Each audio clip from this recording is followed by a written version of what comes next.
Alrighty, so earlier we did the prediction of the Eastern Conference. Now we're going to do the Western Conference. Now, obviously, last year the Western Conference was wild. I mean, it was crazy of how pretty much no team really turns out to be a contending team, and that at the end of the day, it turns out the team that entered the league last season finished first place in the Western Conference, and that there was a lot of unpredictability in terms of who, of course, would emerge out of the West. And it turns out, despite all that, the team that emerged out the West and represent the West in the MLS Cup was the same team that represented the West just the previous year. Now, that being said, I will say that this year the West is going to get a little stronger, and that there are definitely some more legitimate contender that you could say that are going to be a team that could represent the West in MLS Cup and definitely near the top of the rank. But still, I would say that unlike in the East, where there's the haves or have-nots, it's still kind of unpredictable in terms of some of these spots. And that teams that I put here on the right side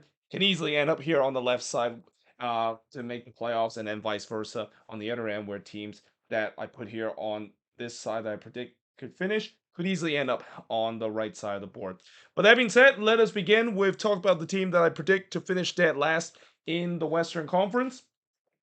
And that team is Austin FC. So obviously for Austin, it feels like they're in the same problem that NYCFC was in last season, where they basically are completely a mess when it comes to preparing for their roster heading into this upcoming season. I mean, they are probably the thinnest out of any team in terms of their roster. Their roster is filled with holes with the way that there's no depth whatsoever in this roster. And while they definitely do still have one of their best number 10 in Sebastian Driussi, which they hope that he can stay healthy. There's a lot more question on this team. I mean, the defense have not improved whatsoever. Like, this was supposed to be something that they were supposed to address this offseason, and they basically did nothing to do that. And then again, just the depth itself pretty much non-existent because of how thin this roster is, and the fact that even Rodolfo Barrero, their new GM, have even openly mentioned how frustrated he is in terms of not being able to secure a signing and booster the depth of this team. I'm very concerned about Austin heading into this season, and that it just feels like they're in the same problem that NYCFC found themselves in last year. And while NYCFC eventually fixed that, we'll see whether or not if Austin can do so. Because if they can do so, and if things go really bad for this team, you better believe Josh Wolf is pretty much gone with this team. And this is why I did that hot seat index yesterday. I've talked about how Josh Wolf is probably put in the most impossible position, and in a position that pretty much is like an old saying of a dead man walking in terms of a head coach. Like, it doesn't matter if he can get the best of the team. If they don't deliver in the playoffs, he's gonna get fired. And also, so just the fact that he's not getting any resources to actually help guide this team back to the playoff position, he still will get fired either way. I mean, again, just a definition of a dead man walking. Then we go into the next team in 13th position. I'm gonna predict. Let's say Colorado. So yes, I know the Rapids have made a big move this offseason. They brought in a lot of big names, with the likes of Georgi Mihailovic, Zach Steffen, and then even bringing back Sam Vines into this team. But I still have issue when it comes to goal scoring on this team. I mean, yes, they of course got Mihailovic, who's a really good playmaker, and he can definitely pull the string of this Rapids team. But here's the problem: who's gonna score the goals for this team? I mean, there is still a big question in terms of that, and it feels like they haven't really addressed that, and that it feels like maybe they need to sign that DP number 9 in order to fix that issue. But that's only part of the issue. There is still that issue in terms of the defense. They didn't really address the center back partnership very well. They still have both Maxo and Bombito there, and both of them were not very good last season as well. And who knows, with Zach Steffen, of how he hasn't really been kind of the same goalkeeper that he was a couple of years ago. You don't know if he can find that good form and could potentially be a decent goalkeeper in this league itself. So I do think that as much as they have made some good move this offseason, I still think that they're gonna fail well in short, and there's still some missing hole of this team. And to put on top of that, they're basically coached by Chris Armas, and unless if Chris Armas is gonna have a Ben Olsen kind of moment where he's gonna surprise everybody, the fact that he's able to a team to winning a trophy and getting them into the playoffs. Yeah, again, he was not a very popular hire when he was announced by the Colorado Rapids, and there's a good reason why he's not very a popular hire considering how much he's run teams to the ground, especially if you ask Toronto fans how that, of course, went. And then in 12th place, speaking of Van Olsen and the Houston Dynamo, that's where I'm going to put them here. So yes, I know Dynamo fans are not going to be happy the fact that I put them there. Though I think some might understand why I think there's going to be a major regression to this Dynamo team, mainly because we saw it when they made it to the playoffs in 2017, and it looks like things were going to go well for this team, and then they suffer a major regression. And I feel like it could happen again, mainly because of the pieces that they lost this offseason. I mean, they lost one of their most prolific goal scorer in Corey Bear to FC Cincinnati.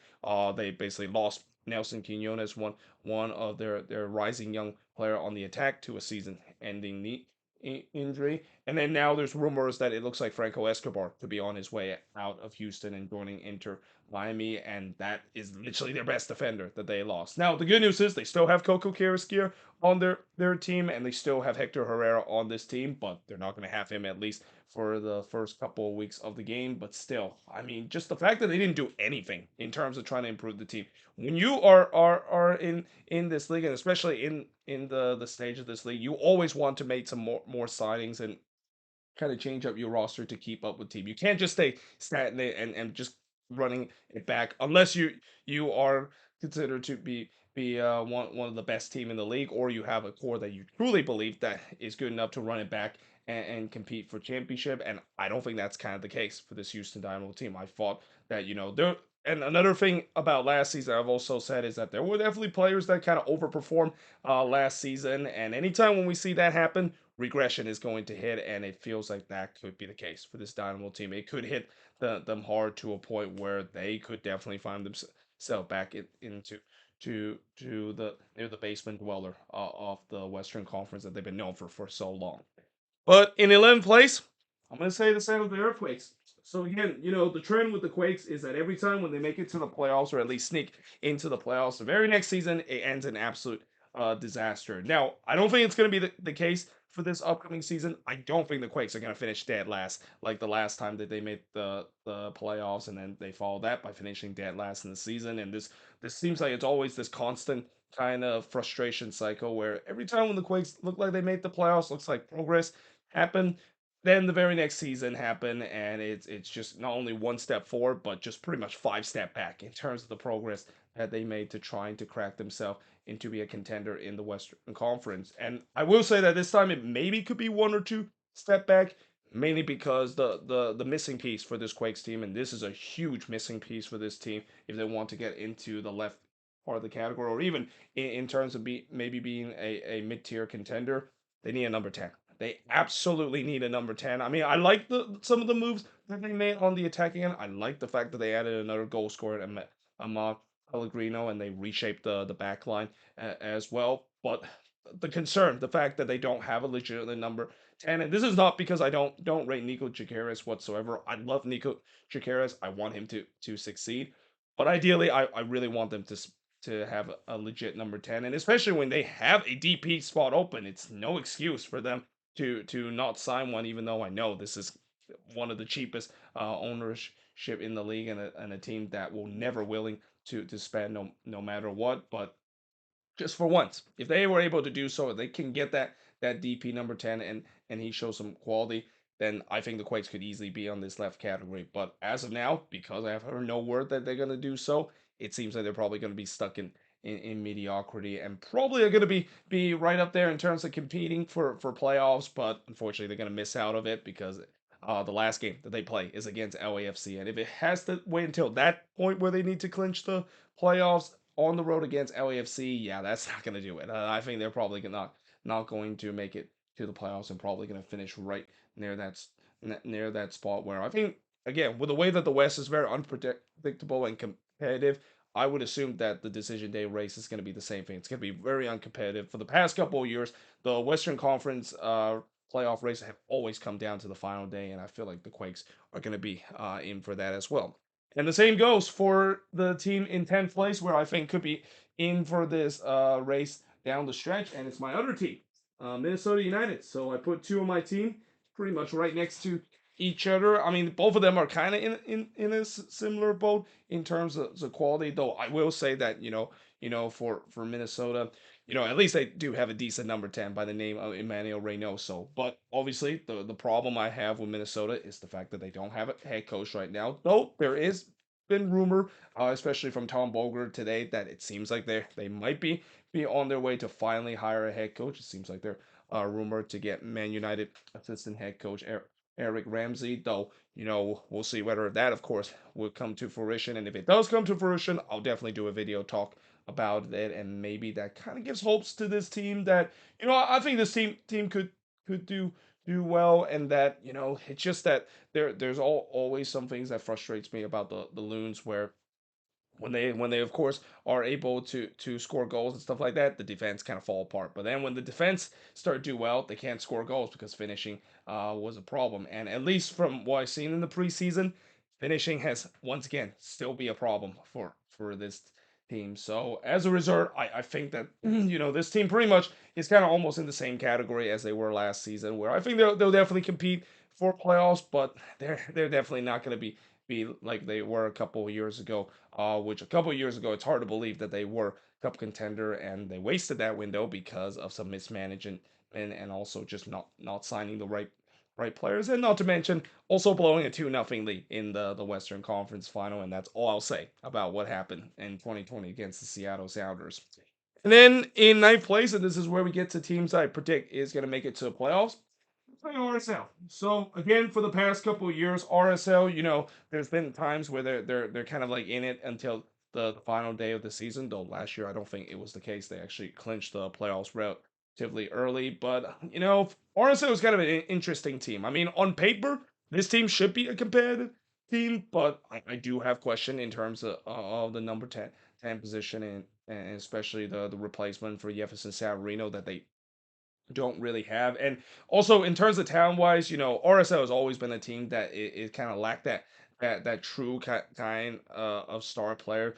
Though you could maybe argue maybe Chicho Arango could be that player, though still it was kind of weird to see that he was being benched near the end of the season by Pablo Mastroeni. Almost like if Mastroeni didn't rated him, even though he was scoring goal for fun for RSL when he came into the team. But yeah, I do think that this team is going to be similar to what we've seen before. It's kind of like in the middle of the pack. Maybe they could even get themselves as high in the standing if everything goes well. But then if everything doesn't go well, it could get to the point where they could miss out on the playoffs. Basically, I'm basically using the same fear I said about NYCFC in the last video. It's kind of an unpredictable team to predict. It could go well for them. It could also go terribly for them. So next place, I think is about the right spot for me to pick them to finish this season.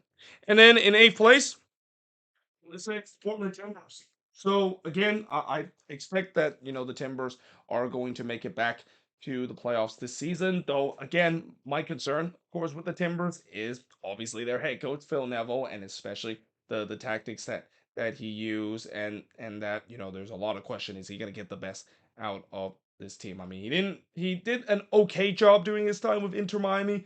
One of the things that frustrates Inter Miami fans with Phil Neville is that he's very inconsistent, and I wonder if that's going to be the same case for this Timber side, and especially with the way that this Timber side, when you look on paper, it should be a team that should be competing for the upper echelon of the Western Conference. They have the right pieces. Maybe the lack of number 9 might hurt them because they're still trying to figure that out. Unless if Felipe Mora can rediscover his good form that he had a couple of years ago. And then, of course, the defense is still pretty bad as what we've seen previous year. But at least they have a decent goalkeeper in Maxime Crepeau that at least will help bail that bad back line a couple of times this season. But on paper, this team should be a good team. But again, my concern is the fact that it's Phil Neville, and the tactics that he use is not very good, especially during his time with Inter Miami, and that this team could have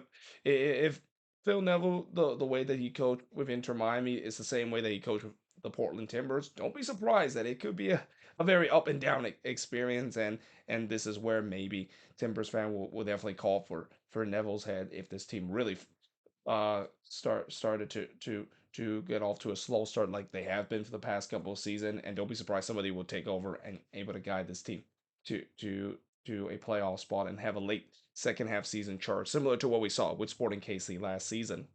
And then in seventh position, I'm gonna say it's the LA Galaxy. So again, the Galaxy. I would say that this is another team that I could argue could be belong in the upper echelon of the Western Conference. I mean, if everything works out for them, if Ricky Pooch will just do Ricky Pooch thing, and if their midfield is just absolutely dominant, and then not to mention if Gabriel Peck is the real deal for this team, maybe it could be similar to when they used to have Christian Pavone, and not to mention in terms of that ninth spot, if Dejan Joveljic can actually be a decent number nine on this team as a starter row instead of just always coming off the bench. Or maybe if they can look for another number nine, as they've been really trying to chase to get a number nine this off season.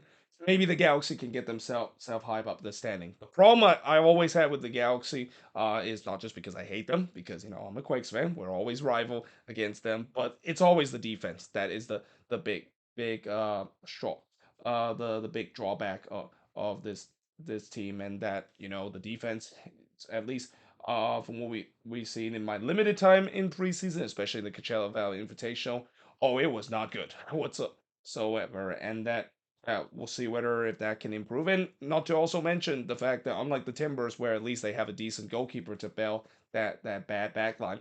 The Galaxy don't have that luxury, and especially it was kind of weird that they decided to get John McCarthy, and I don't know if he's going to be a starter over Jonathan Bond. It feels like there is a goalkeeping conundrum right now with the Galaxy of they don't know who is actually the better goalkeeper for this team. I'm assuming it's probably going to be Bond that still starts for this team, but Bond did not play well whatsoever last year. He was probably considered one of the most mediocre at best goalkeeper that we've seen last year, and on top of that, yeah, don't be surprised if the defense is once again is going to be the drawback of this team, and the reason why they don't finish as high as they should be when you look at how good this attack is up front.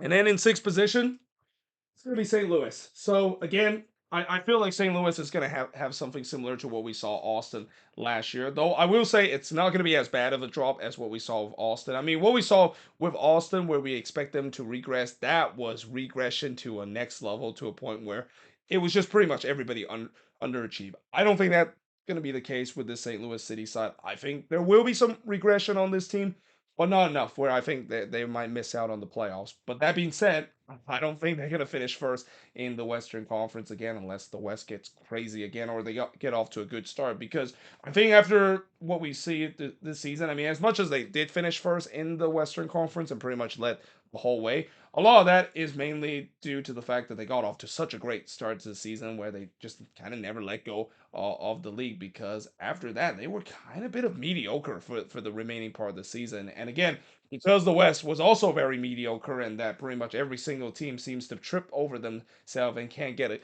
a good winning streak together. That's why they kind of almost won the Western Conference by default because of it. But obviously, I don't think it's going to be happening this year. And again, teams are going to start figuring out Bradley Cornell energy drink soccer kind of style. I think the good thing about why they started so strongly is I don't think many teams realized the fact that they had a plan straight away, and they were kind of caught surprise. The fact that every team, when you play an expansion team, you expect them that it should be an easy win because they're an expansion team, right? And then I guess we found out in a big way when St. Louis went on that 5-game winning streak. So again, I do think that St. Louis will still be good, but they're definitely not going to be as good as what we saw last season too. I mean, I'm pretty sure Jacques Claus is last season when he came back from his injury, he didn't score as many goals, and then not to mention they also lost Nicholas Giacchini last season, and Giacchini played very well last year, but now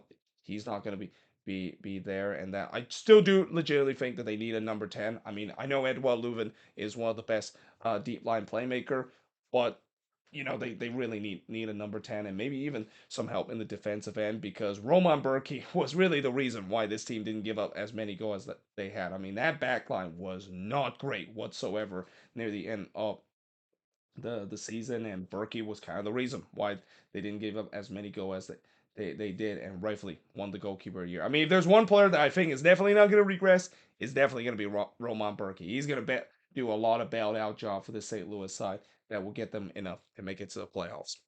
And then we go to fifth position, and I'm going to say Sporting KC.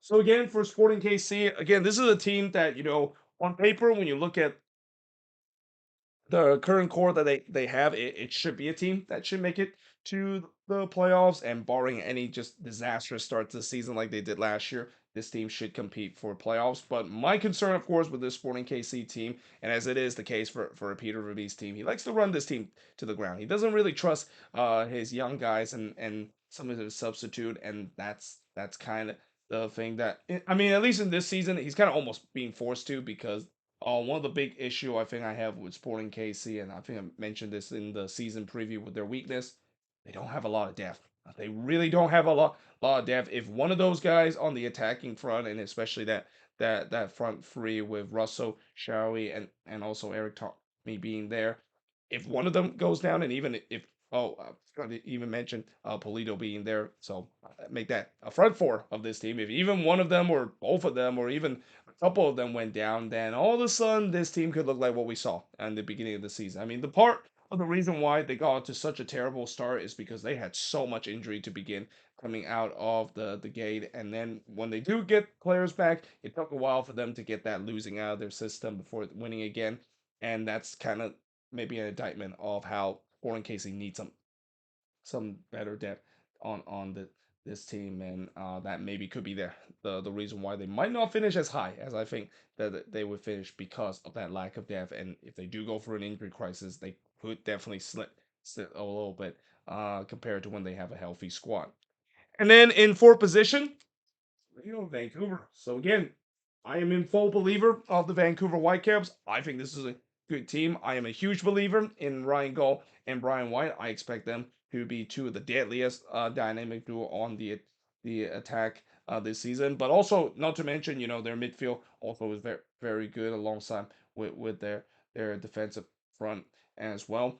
This is a team that I think can definitely make it the next step, and especially you also have a very likable head coach in Vanni Sartini. And I would say likable is an understatement because he's probably the most well loved head coach. And even some say that he's kind of like the Dan Campbell of MLS because of the passion that he showed to this team. But yeah, the Whitecaps, I think they're going to take that next step. I think they're going to be a really good team this season. So good that I think they can definitely crack the top four and actually will not only get a home playoff game at BC Place, but maybe could even get multiple home playoff game at BC Place by the end of the season.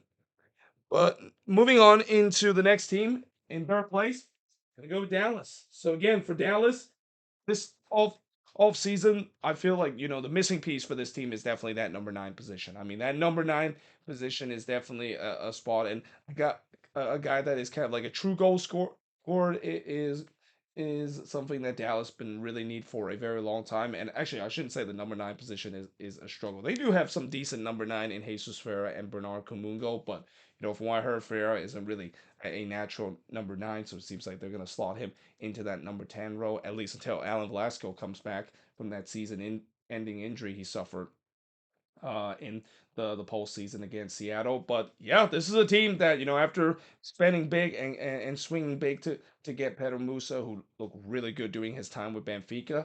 This is a top tier team in the Western Conference. This is a team that I think could surprise a lot of people, and a team that I think now they finally got all the pieces. Like for many years, I think Dallas, the missing piece is definitely on the goal scoring department. They're a very good defensive structure team, and not to mention also having one of the most underrated, if not the most underrated goalkeeper in Martin Paz. This is a team that all they need to do is just to get a legitimate goal scorer, and this team could easily be a top three team in the Western Conference. And now that they got that with Pedro Musa and a guy that I truly believe he can definitely be even in contention for winning the Golden Boot this season, yeah, I do think Dallas can definitely crack into the top three of the Western Conference this season. But now moving into second place, and you know who is going to finish second.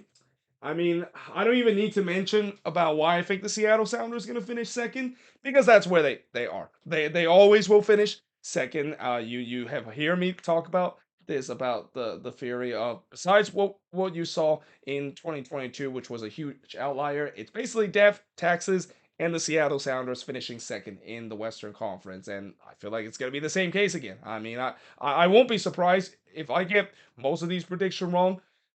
At least if there's one prediction I'm going to get right, is the fact that the Seattle Sounders is going to finish second. Because again, it doesn't matter what kind of season it is. Well, maybe besides 2022, and it doesn't matter what kind of roster that they have, which is a very decent roster and a roster that I think could once again compete for MLS Cup. To the bad news to all the team in the West that hate Seattle dominating the West year after year. But yeah, this is a legitimate team that can definitely go deep into the playoffs, and that also means that they're probably going to finish second again because that's just how it works. That's kind of like almost a given in MLS. The Seattle Sounders is going to finish second, and then number one is the team that, of course, represent the Western Conference in MLS Cup last year, and I do believe LAFC is going to get the crown back in their head for this season in the Western Conference. I mean, one big reason is mainly because they don't have to focus on the CONCACAF Champions Cup. They really only have like one competition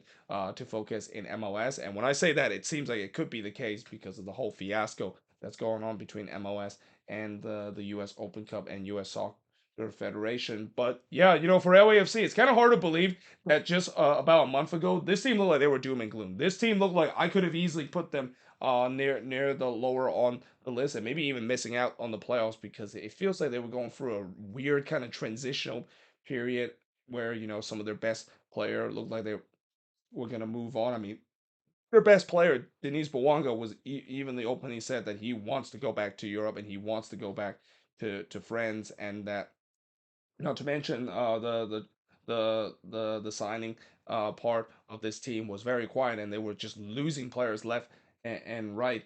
It feels like this LAFC team was kind of doomed heading into this season and going through a transitional period. And then John Thornton probably heard what everybody said that that LAFC were going through a transitional period, and there was no signing whatsoever that a lot of LAFC fans would complain about, and he decided to really cook. I mean, he decided to not only bring back Denise Bwanga into this team and convince him to stay for another season, but then he started adding some really good pieces on this team. I mean, yeah, these pieces that they brought in, they look really scary, and that I think this is a team that, again, I think they're going to be the team to beat in the Western Conference, and don't be surprised, they could also be a team that could look to win the Supporter Shield. I mean, they've already won two Supporter Shield in their short time in MLS. Who can't say that they win a third one, especially if this roster is going to be dominant like what we saw for many years for this LAFC team ever since they came into the league. But there you have it. That is pretty much it in terms of my prediction of the Western Conference. As always, let me know in the comments below what do you think of this video, and also let me know in the comments below if you agree or disagree in some of the teams I put. Do I put some of the team too high? Do I put some of them too low? But either way, hope you guys enjoyed this video. If you do, make sure you guys leave a like, smash the subscribe button, and yeah, I of course will see you guys next time.